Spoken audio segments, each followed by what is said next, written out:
Hi అండి. Today special చూసారా? మునగాకు ఫ్రై చేస్తున్నాను. దానికోసం కట్ చేసిన ఉల్లిపాయలు రెడీగా ఉంచుకోవాలి. కడాయి పెట్టుకొని ఆయిల్ వేడి చేసుకోవాలి. ఇందులో కొంచెం పచ్చిమిర్చి వేసుకోవాలి. అలాగే కట్ చేసిన ఉల్లిపాయలు కూడా వేసుకోవాలి.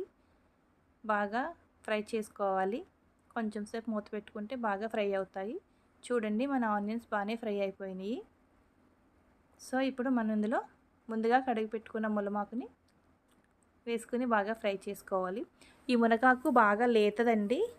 ముదరగా ఉన్న ఆకు కనుక వేసుకోకండి, ఫ్రై అవ్వదు, చేదుగా కూడా ఉంటుంది. లేత ఆకులన్నీ తీసుకొని ఫ్రై చేసుకోవాలండి, బాగుంటుంది. ఆషాఢంలో మునగాకు తినాలి కదండి, అందుకని చేసుకున్నాము. మీరు కూడా ఆషాఢంలో మునగాకు తింటారా? ఫ్రై చేసుకుంటారా? పప్పులో వేసుకుంటారా? కామెంట్ చేయండి. లైక్, షేర్, సబ్స్క్రైబ్ చేయండి. చూడండి, మన మునగాకు బాగా ఫ్రై అయిపోయింది. చూసారా ఎంత బాగా ఫ్రై అయిపోయిందో? చక్కగా ఫ్రై అయింది. ఇందులో మనం రుచికి సరిపడా సాల్ట్ వేసుకోవాలి. అలాగే కొంచెం పసుపు కూడా యాడ్ చేసుకోవాలి. కారం వేయక్కర్లేదండి, పచ్చిమిర్చి వేసాం కదా, అది సరిపోతుంది. అలాగే ఈ ఆకు తాలింపు వేడివేడిగా ఉన్నప్పుడు తింటే బాగుంటుందండి. వేడివేడి అన్నంలో కలుపుకొని తిని చాలా టేస్ట్గా ఉంటుంది. Thank you.